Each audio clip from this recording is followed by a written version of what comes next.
You are trying to hold back the ocean with a spoon, and it is breaking your heart. Look at your life right now. Look at the things you are terrified to lose, the relationship you cling to, the status you worked decades to build, the image of yourself in the mirror that you desperately try to preserve. We live with a silent, desperate belief that if we just try hard enough, we can make things stay. We believe that happiness is a destination we can reach, build a fence around, and live in forever. But this belief is the root of every tear you have ever shed. Welcome to the deep dive into the law of impermanence. In the Buddhist tradition, this is known as Anicca. It is the undeniable truth that nothing, absolutely nothing, lasts forever. Not your pain, not your joy, not the person you love, not even the person you are right now. This sounds terrifying, doesn't it? Our modern minds, obsessed with control and security, hear impermanence, and we hear loss. We hear meaninglessness. But what if I told you that this law is not a curse, but a cure? What if the only reason you are suffering is because you are fighting a war against reality that you cannot win? Over the next hour, we are going to stop fighting. We are going to walk through the 10 dimensions of your life, from your body to your bank account, from your grief to your joy, and we are going to learn the art of the great release. If you are tired of carrying the weight of the world, if you are exhausted from trying to control the uncontrollable, then close your eyes, take a deep breath, and let us begin. Imagine standing by a vast river. The water rushes past, swirling, changing every millisecond. The Greek philosopher Heraclitus once said, "No man ever steps in the same river twice, for it's not the same river, and he's not the same man." This is the essence of reality. Life is not a solid rock. It is a fluid event. But look at how we live. We treat life like architecture. We try to freeze moments. When we feel joy, we grab it tight, terrified it will fade. When we feel pain, we push it away, terrified it will stay. We spend our entire existence trying to solidify a liquid world. This is what the Buddha called dukkha, suffering born from attachment. Imagine you are floating in that river. As long as you float, the water carries you. You are safe. But suddenly, you see a rock jutting out of the water.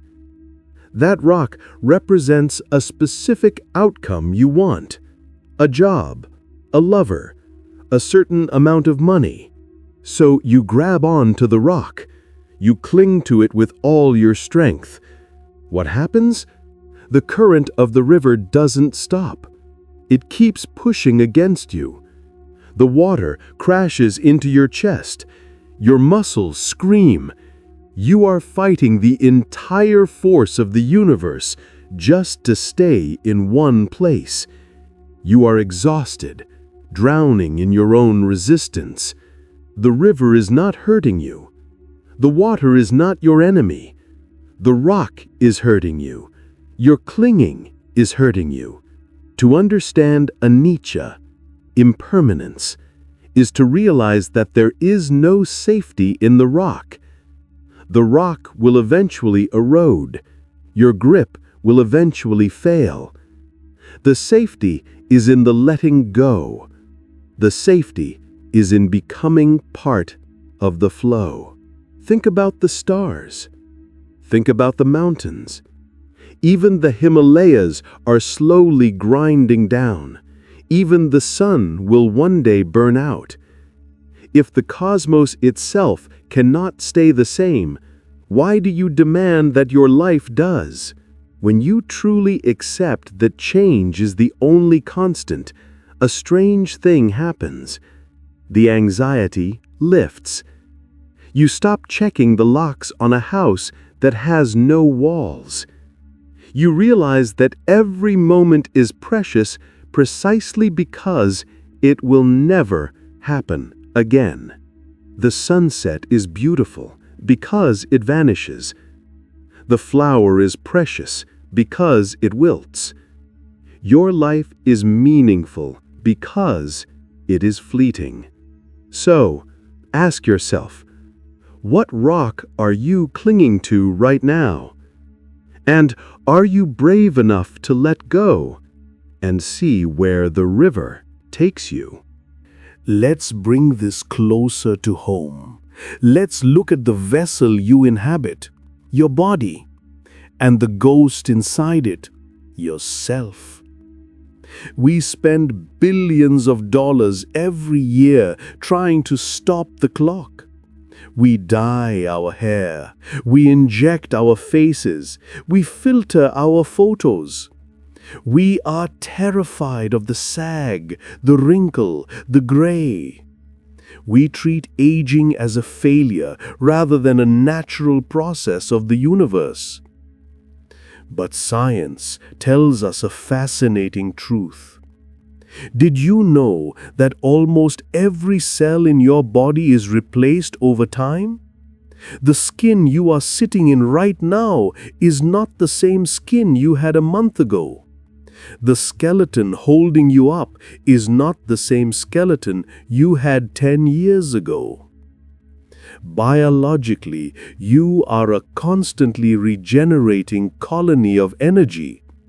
You are not a noun, you are a verb. You are not a person, you are a process. Yet we suffer because we cling to an old definition of who we are. This is the trap of the ego. How often have you said, "I am an anxious person," or "I am a failure," or "I was the captain of the football team"?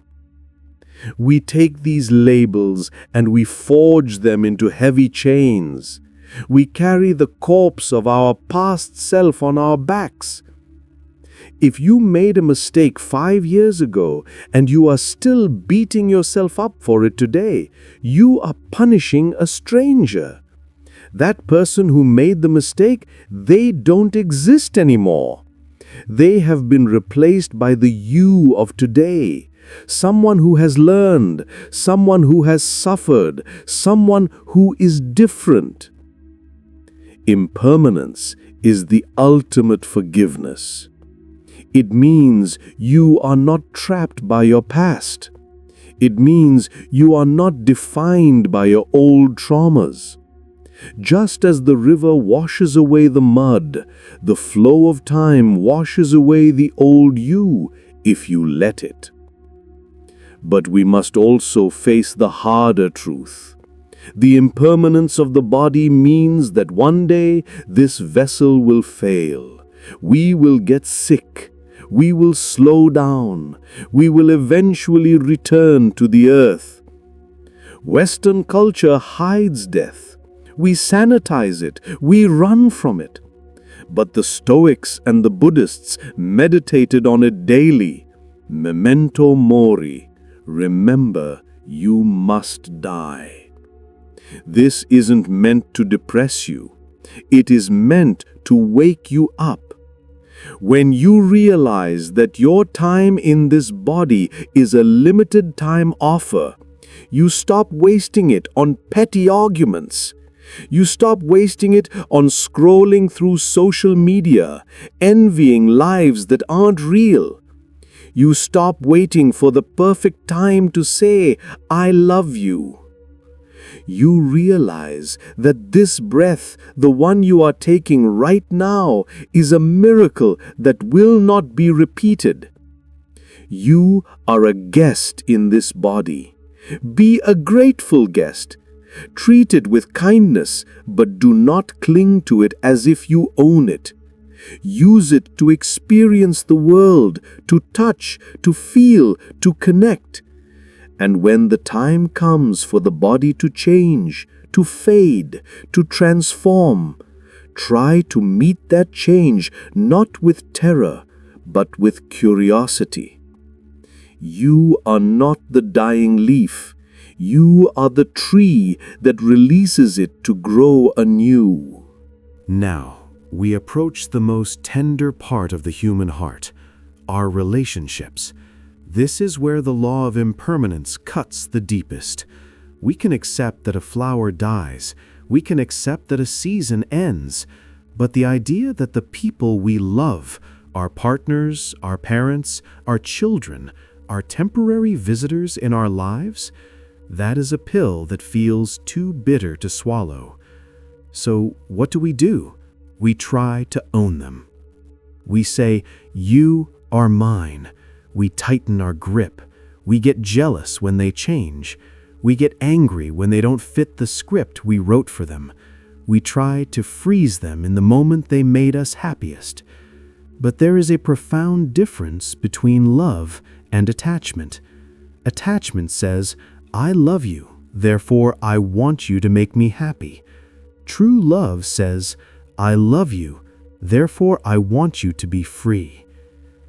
Imagine you catch a beautiful butterfly. If you close your hand tight to keep it safe, you crush it. The very thing you wanted to possess is destroyed by your need to possess it. But if you keep your hand open, the butterfly rests there for a moment. It is beautiful, it is real, and then, eventually, it flies away. Pain comes not from the flying away, but from the expectation that it should have stayed forever. There is a powerful teaching from the Thai forest master, Ajahn Tha. He held up a beautiful glass cup and said, "For me, this glass is already broken." He enjoyed the glass, he drank from it, he admired how it caught the light, but he knew that eventually it would fall, or crack, or be lost. Because he accepted its brokenness before it happened, every moment with the glass was precious. And when it finally broke, he didn't cry. He simply said, "Of course." Can you look at your relationships this way? The person sleeping next to you is already broken, not in a tragic way, but in the truth of impermanence. One day, either you will leave or they will leave. This is not pessimistic. It is the very thing that makes love urgent. If you knew this was the last time you would ever speak to your mother, would you argue about politics? If you knew this was the last dinner with your spouse, would you look at your phone? Impermanence strips away the petty nonsense. It burns off the ego. It leaves only the pure essence of connection. Stop trying to own people. Stop trying to make them static. Love them as they change. Love them as they grow. And when the time comes for the season of connection to end, whether through a breakup, a drift, or death, honor the grief, but do not drown in it. The river brought them to you, and the river must eventually carry them on.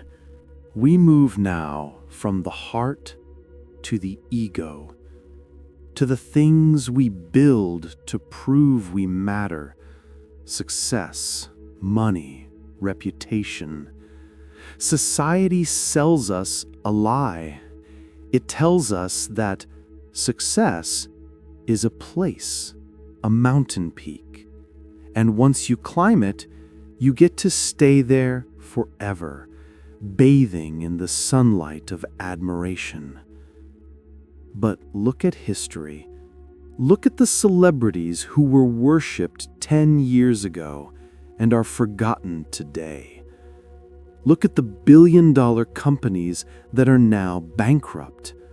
Look at the civilizations that once ruled the world, now buried under sand.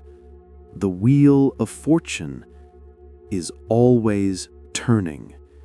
Sometimes you are at the top, sometimes you are at the bottom. The suffering comes when you identify yourself with your position on the wheel. When you have money, you think, I am successful. When you lose it, you think, I am a failure. You have handed the keys to your self-worth to an external force that doesn't care about you. This is the hedonic treadmill. You get the promotion, and you are happy for a month. Then it becomes normal. So you need the next promotion, and the next. You are running, lungs burning, chasing a horizon that moves away as fast as you run toward it. Impermanence teaches us to treat success and failure as seasons, not sentences. Winter is not a failure of summer. It is just the next phase. Being broke is not a failure of your soul. It is a season of your finances.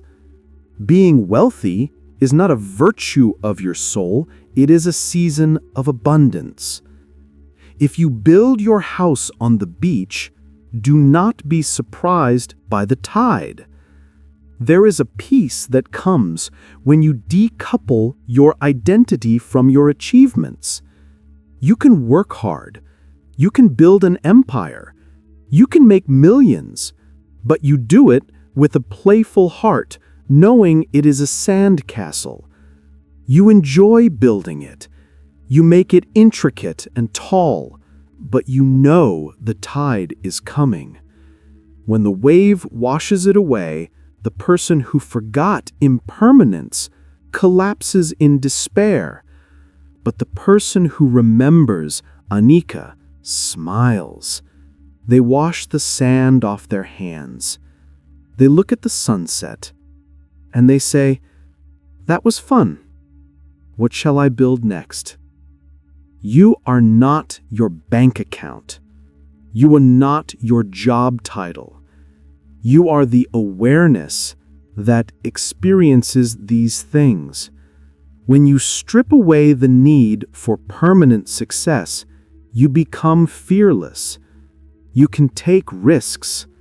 You can fail and laugh about it, because you know that even the failure won't last. This is the ultimate freedom, to play the game of life with full passion, but without the desperate need to win every single hand. If impermanence is the law, then loss is the price we pay for being alive. There is no way to sugarcoat this. When the river takes something you love, when a person dies, when a marriage ends, when a dream collapses, it hurts. It feels like a physical amputation of the soul. And in our pain, we often ask the universe, why is this happening to me? But the law of impermanence offers a different perspective. It suggests that grief is not a punishment, it is a transformation. In Japan, there is an art form called kintsugi. When a precious bowl is broken, they do not throw it away. They do not try to hide the cracks. Instead, they repair the broken pieces with lacquer mixed with powdered gold. The result is a bowl that is more beautiful, more valuable, and more resilient than it was before it broke. The gold highlights its scars, celebrating its history rather than erasing it. Your heart is that bowl. Every loss you endure creates a crack in the ego shell you built around yourself. The light cannot get into a sealed box. It can only enter through the cracks. The poet Rumi said, "The wound is the place where the light enters you." When you lose something, you are hollowed out. And while that emptiness feels terrifying, it is creating space. space for new wisdom, space for deeper compassion, space for a version of yourself that isn't dependent on external circumstances to be whole. Society tells you to move on. It tells you to get over it. This is violence against your own heart. Impermanence teaches us that grief too is a season. It has its own weather. Some days it is a storm, some days it is a light drizzle. You do not yell at a storm to stop. You endure it. You let it wash over you. So, do not rush your healing. Do not hide your cracks. Fill them with the gold of your awareness. When you look back at the hardest moments of your life, the breakups, the failures, the deaths, you will see that those were the moments you grew the most. Those were the fires that forged your character. You are not damaged goods. You are a kintsugi masterpiece. Beautiful because you have been broken and strong because you have healed. Now, let us turn our gaze forward to the future, to the foggy path of the unknown. If there is one thing the human mind hates more than loss, it is uncertainty. We are addiction machines for certainty. We want to know exactly what will happen next year, next month, even tomorrow. We create 5-year plans. We obsess over what-ifs. We replay imaginary catastrophes in our heads at 3 a.m. We think that if we worry enough, we can control the future. But worry is just a misuse of your imagination. It is praying for what you don't want. The law of impermanence whispers a radical truth. You don't know, and that is okay. There is a famous Zen story about a farmer. One day, his horse ran away. The neighbors came and said, "Such bad luck." The farmer replied, "Maybe." The next day, the horse returned with 3 wild horses. The neighbor said, "Such good luck." The farmer replied, "Maybe." The next day, his son tried to ride one of the wild horses, fell off and broke his leg. The neighbor said, "Such terrible luck." The farmer replied, "Maybe." Do you see? We label events as good or bad instantly, but we are looking at a single frame of a movie that hasn't finished playing. We simply do not know how the story connects. The tragedy of today could be the reason for your triumph tomorrow. The rejection you're crying over could be the protection that saves you from a miserable future. When you accept impermanence, you stop trying to be the director of the universe. You resign from the job of general manager of the world. Imagine walking on a path at night with a lantern. The lantern only illuminates the next 10 feet. You cannot see the destination. You cannot see the dangers a mile away. Anxiety screams, "I need a floodlight. I need to see everything." Trust whispers, "I only need enough light for the next step." To deal with uncertainty is to learn to walk by lantern light. You take one step, then the light moves forward. Then you take another step. This is how you flow. You trust that you have the resources to handle whatever arises when it arises. You don't need to solve next year's problems with today's energy. Uncertainty is not a trap. It is the very essence of freedom. If the future was set in stone, you would be a robot following a program. Because the future is uncertain, anything is possible. So when the fog rolls in, don't be afraid. The fog means the scenery is changing. The unknown is not an enemy. It is simply the place where the new you is waiting to be born. We have talked about the philosophy. We have talked about the river, the bowl, and the lantern. But knowledge alone does not stop suffering. You cannot quench your thirst just by reading the word water. You must drink. So how do we actually practice impermanence in a world that demands we hold on? How do we let go when our instincts scream to grip tight? Here are 3 practical tools you can use today. Tool number 1, the open hand visualization. Right now, wherever you are, make a tight fist. Squeeze it as hard as you can. Feel the tension in your forearm. Feel the nails digging into your skin. This is what attachment feels like. It takes energy. It is exhausting. Now slowly, open your hand. Relax your fingers. Let the palm face the sky. Notice something. Your hand is still there. You haven't lost anything, but the tension is gone. The next time you feel anxiety rising about a text message that hasn't come, about a deal that might fail, physically open your hands. Signal to your body that you are releasing the need to control the outcome. Say to yourself, I am doing my best. The rest belongs to the river. Tool number 2, the practice of just this. Our minds are time machines, constantly jumping to the past or the future. Suffering lives in time. Peace lives in the now. When you are overwhelmed by the complexity of life, narrow your focus down to 2 words, just this. If you are drinking tea, just this. Smell the tea. Feel the warmth. If you are washing dishes, just this. Feel the water. Feel the soap. If you are walking, just this. Feel your feet on the ground. You don't have to solve your whole life today. You don't have to carry the burden of the next 10 years. You only have to handle this moment. And this moment is almost always bearable. Tool number 3, the last time meditation. This is a powerful Stoic and Buddhist practice.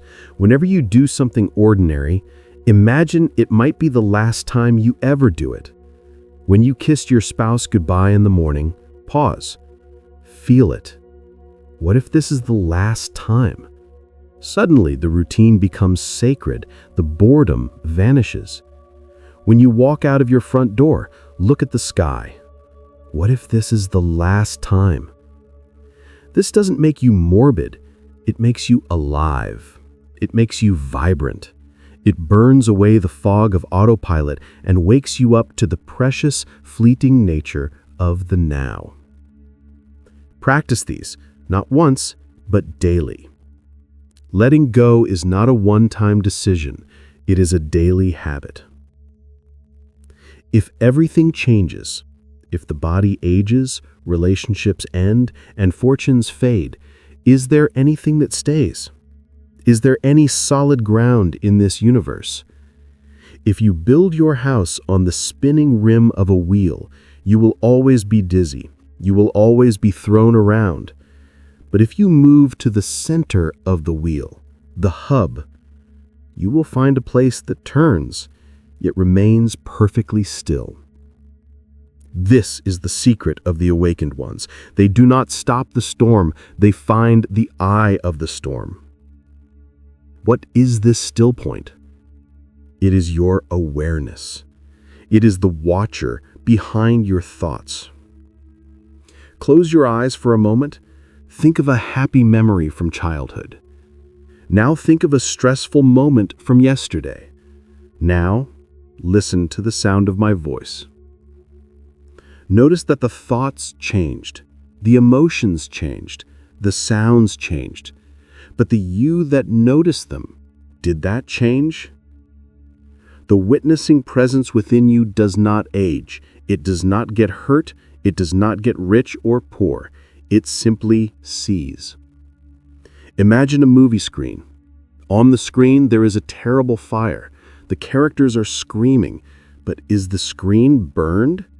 No. Next, there is a flood. Is the screen wet? No. You are the screen. Your life is the movie. The tragedy of human suffering is that we think we are the movie. We get lost in the drama. We forget that we are the silent, white screen behind it all, untouched, safe, and eternal. Finding the still point means shifting your identity.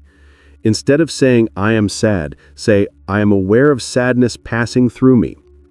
Instead of saying, I am anxious, say, I am the sky watching the cloud of anxiety drift by. Do you feel the difference? One is drowning, the other is observing. When you anchor yourself in this awareness, you can navigate the wildest storms of life without losing your center. You can feel deep emotion without being destroyed by it. You can love fully without clinging.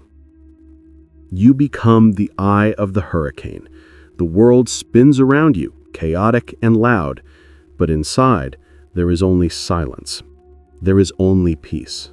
We have spent this hour talking about letting go, about the pain of loss, about the fear of the end.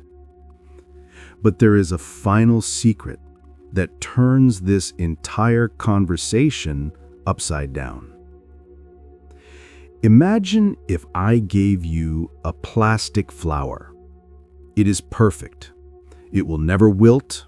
It will never lose a petal. It will last for 1,000 years. Now, imagine I give you a real rose. It is fragile. It smells divine, but in 3 days, it will wither. Which one is more precious?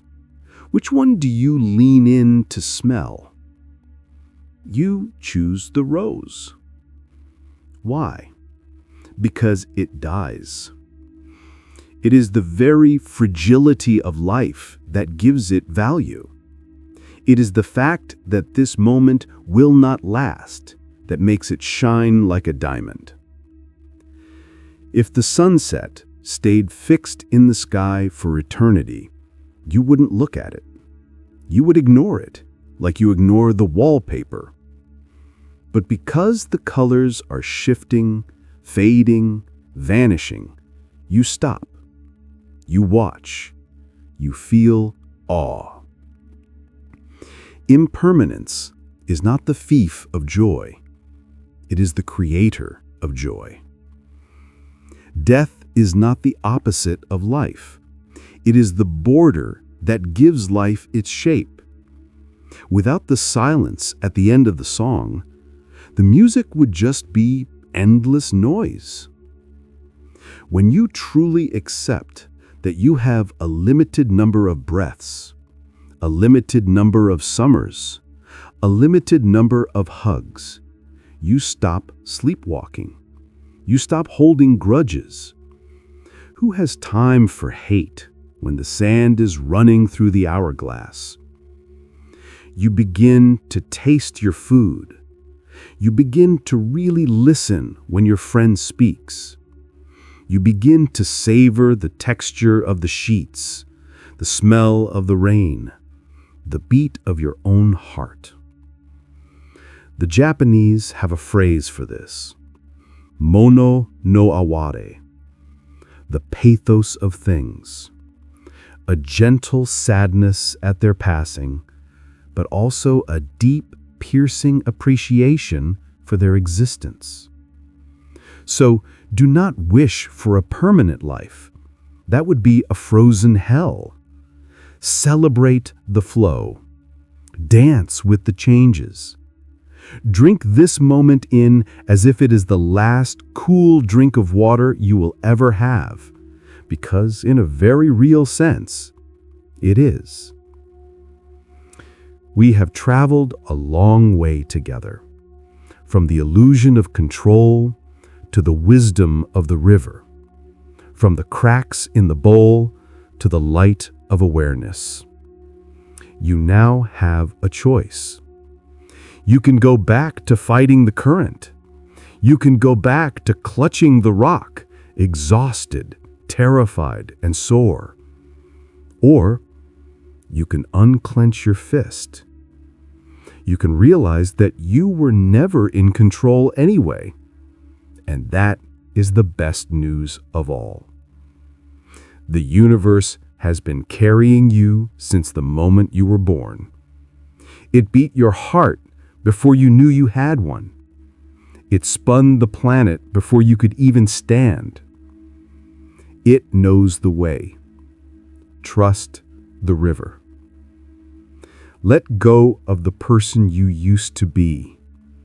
Let go of the life you thought you should have. Let go of the fear of what comes next. You are not a drop of water afraid of the ocean. You are the ocean, experiencing itself as a drop for a brief, beautiful moment. So, breathe in, breathe out, and release. The struggle is over. You are safe.